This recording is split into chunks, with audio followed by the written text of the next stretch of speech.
біртүрлі қазаққа келіңкіремейтін келбеті бар еді.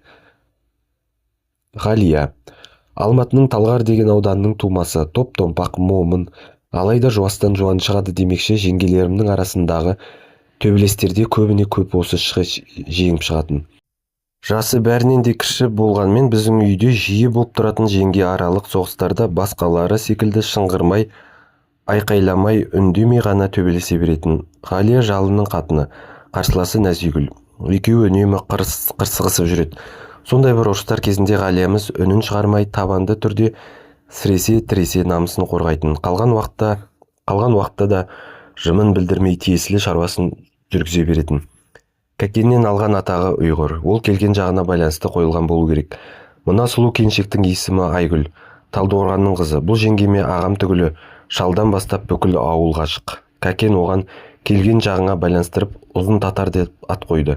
Мектебімізде араб тілінен сабақ беретін біздің сыныпқа да бұған тиісу сұлу гүлді шұлғанмен бірдей еді. Жеңгелерімді бір шыбықпен айдап тыңдамаса сабап алатын атам осы Айгүлдің алдында бала болып қалатын. Сұлулықтың алдында зұлымдықта бас етін талай көрген мына пақырыңыздың сөзіне сеніңіз. Атам бұл келіне бірде-бір ауыр сөз айтпайтын. Қабағы кіржиіңкіреп отырған атамды осы жеңгем ғана көңілдіретін. Тамақты қалай жасаушы еді? Мен оның қолынан шыққан палау мен лағманды ешқандай жерден көргем жоқ. Көре алмайтынды шығармын. Кейін ол Алматыға кетіп қалды. Атам жібергісі келмесе де сүйікті жарына деген сағынышынан сарғайып біткен Айдархан қояр да қоймай бір күні асыл жеңгемді Астанаға алып кетті. Айгүл Алматыға кетісімен біздің үйге дөрекілікпен, боқтық, салақтықпен дарақылық ене бастаған. Атам бұрынғыдай емес, көбіне көп ашудың қарагеріне мініп ап, біздерге тыным таптырмайтын болды. Кейінгі кезде келінін сағынды ма қайдам Алматыға жиі барқыштайтын болды. Өзге келіндеріне Айгүлді үлгі қылып қоятын. Оған басқа жеңгелерім пыш-пыштап жақтырмай күбірлесе қалатын. Менің де сұлулық пен тектілікке құмар жанымды жеңгелерім түсінбей аса ұнатпаушы еді. Ал мен болсам шешемді сағынып жүргенім азда, енді Айгүлге деген сағынышымнан зардап шеге бастадым. Қойшы бала. Мен мамырдың 25-нен тамыздың 30-на дейін ала жаздай атамның қойын бағатынмын. Ауылымыздан 3 шақырым жерде Сары Тайпақ деген тоғай бар. Бұл менің алдымдағы қойларымның жайылатын жері. Шұбартаудың табиғаты диқаншылықтан гөрі мал бағуға қолайлы. Бұл өлке Үржардағыдай жеміс-жидекке бай емес. Есесіне төсінде жусан мен ақ көдеден бастап малға қажетті шөптің барлық түрі өсетін. Тауы мен жазығы, аң мен құсқа, киік пен арқарға толған ұлан ғайыр даласы бар. Кеңес үкіметі кезінде 9 совхозының малы мыңғырған, өзге де шаруашылығы дөңгелеген Шұбартау күллі Қазақстан еліне танымал аудандарының бірі еді. Бұл киелі топырақтан аты әйгілі ақын жазушы да, талантты ғалымдар да, ел басқарған игі жақсылар да, еңбек ерлері де шыққан. Аспанда бүркіт пен қыран шарықтаған, жайлауында ән қалықтаған Шұбартау бүгін Аягөз ауданымен бірігіп жаңа заманға икемденіп келе жатқан жайы бар.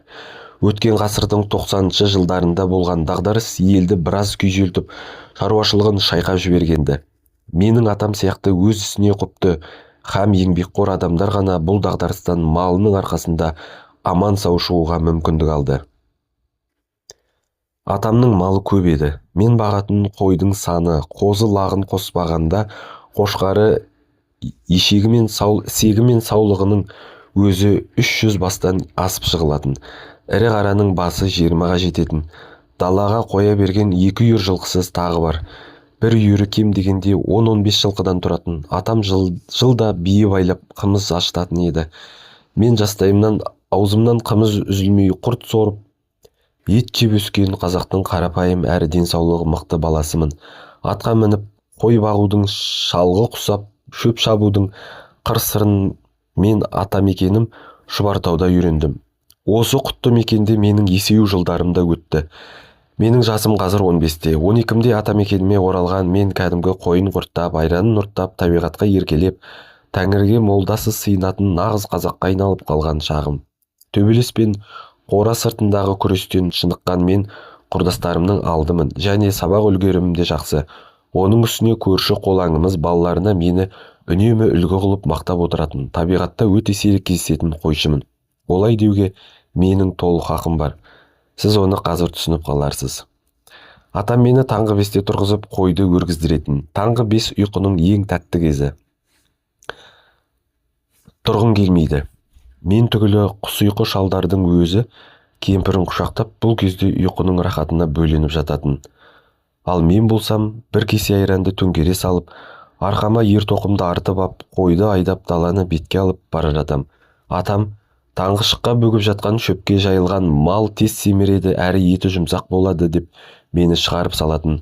Арқамдағы ер-тоқымды тұсалаған құла жорғамды ұстағанша Бекжардың маңайында өскен қалың шеңгелдің түбіне тастаймын да, айнала жарық болғанша соған басымды қойып, қорылға басам. Бірақ ұйқың ұйқы болмайды.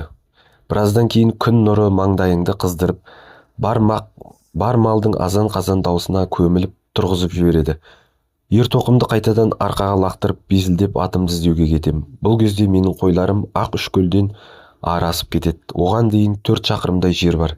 Атымды ұстап, бар даланы басыма көтеріп, ән салып, жорғамды тепеңдетіп қойыма жетем. Анау көзінде 2 елі көзілдірігі бар шал Дәуіт.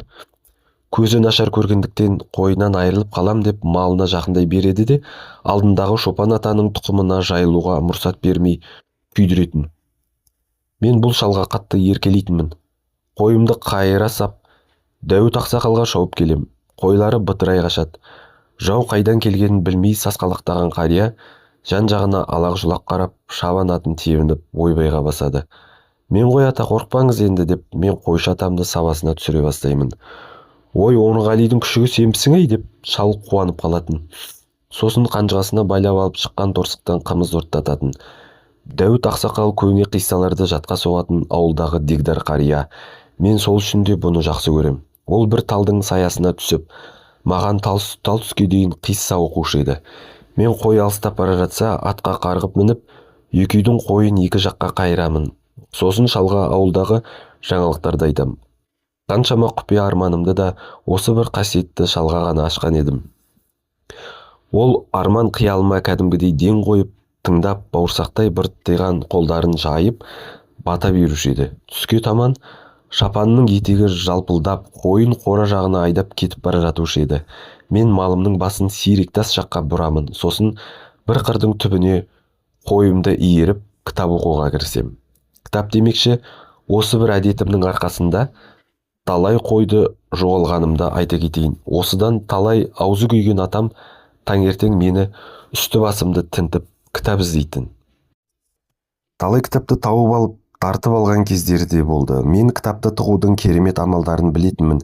Соның бірі кешке кітапты пакетке орап, оны бір қойдың бауырына шпагат жіппен байлап қоямын да, оны далада қуалап жүріп ұстап аламын. Кітап қолда. Шетел әдебиетінің жауһарлары мен қазақтың киелі әдебиетінің бай мұрасымен далада жатып ақ танысып қойғам. Жазушы, ақын болам дегенде арман сол кезде қарыштап, қалықтап бойыма қона бастағанды. Әңгіме кітаптан шығады. Біздің ауылдың нақ ортасында кітапхана бардың. Оның меңгерушісі Ләйла апайымыз. Қылқылдап кітап сұрай берген маған, ол ешкімге айтпай деп кітапхананың қосымша кілтін бере салған. Мен кітапты кәдімгі қаппен арқалап әкеп, қораның артындағы көнге көміп тастайтынмын. Соны таусылғанша шетінен рухым мен санама талғажау етуші едім. Кілтті мен Алматыға кетерде, рахметіммен бір сөмке анау-мынау апарып Ләйлаға тапсырғанмын. Қазір ол кітапхананың орнында үйіндінің әр жерінен сарғайып кеткен кітап парақтары жалбырап жатқан қирандыға айналыпты. Соны жақында көрген менің көзімнен еріксіз жас ыршып кеткен. Кітапханашы Семей маңындағы Шар қаласына көшіп кетісімен, ауылдың пысықтары кітапхананың кірпішіне таласып, бұзып тастапты. Кітаптардың дені тамызыққа айналыпты. Кешке күн ұясына әбден батып, дала алакөлеңкелене бастаған кезде, ер-тоқымын асынып ап, қойын үйіне айдап келетін ауылдағы жалғыз балада мына мен. Атам немересімен мені қораның артқы жағында күтіп отыратын. Қойды қораға кіргізіп, жуынып шайынып алғасын, шайға да қарамай көшеге шығып, қалаға кетпеген немесе қыдырып қаладан оралған достарымды іздеп кетуші едім. Осылай жүріп жазды да өткізгенбіз. Лашын. Біздің ауыл Көкталдың тұрғындары атқұмар. Атбегілік атадан балаға даритын қасиет болғандығын түсінсе де, әркім өз әрекетінше үйінде бір бәйге ат ұстайтын. Менің жасым ересектеу әрі салмағым жеңіл болғандықтан осы ауылдағы үлкен сұранысқа ие шабандоз балалардың бірімін. Ауылдың қай қырынан қарасаңыз да астындағы атын ала өкпе қылып жарысып жүрген қара домалақтарды ұшыратасыз. Әгәрәкей арасында күнге әбден күйінгендіктен шашы сарыдан қызыл түске айналған. Екі аяғын аттың өкпесін түсердей тебініп шауып бара жатқан көзі қысықтау өзі сары бір баланы байқап қалсаңыз, ол менмін. Тоқтатам деп әуре болмаңыз, өйткені біздің жетуге тиіс мәреміз Шұқорымдағы табиғи ипподром. Сол жерде той бола қалса ат жарыс болады. Біз соған кетіп барамыз, тағы да жарысуға. Атам мені Үржардан алып келгенде тай атаймын деп уәде берген. Алайда уәдесінің орындалуы созылыңқырап кеткен еді. Демересі көп шал бие туса құлынын жыл сайын кезектетіп босана беретін жеңгелерінің балаларына атайтын. Мен түгілі менің әкем туған бауыры болмағандықтан пақырыңыз жылда жылқыдан шет қалушы еді. Сөйтіп жүргенде Айдарбектің бедеу биесі буындады. Мен бұл оқиға арнайы баллада жазған едім. Сізді көп шаршатпай сол өлеңімді осы жерде келтіре кетейін. Қара сөзден жалыққан шығарсыз. Лашын, баллада. Жүрген кезде келер шаққа көз тігіп, бедеу торы құлындады естідік. Еш бәйгеге ат қоспайтын әулеттің көңілінен қоңыр самал естіміз. Қақтан мен де алғандай ем сыйлықты, өгей атам боратады бұйрықты.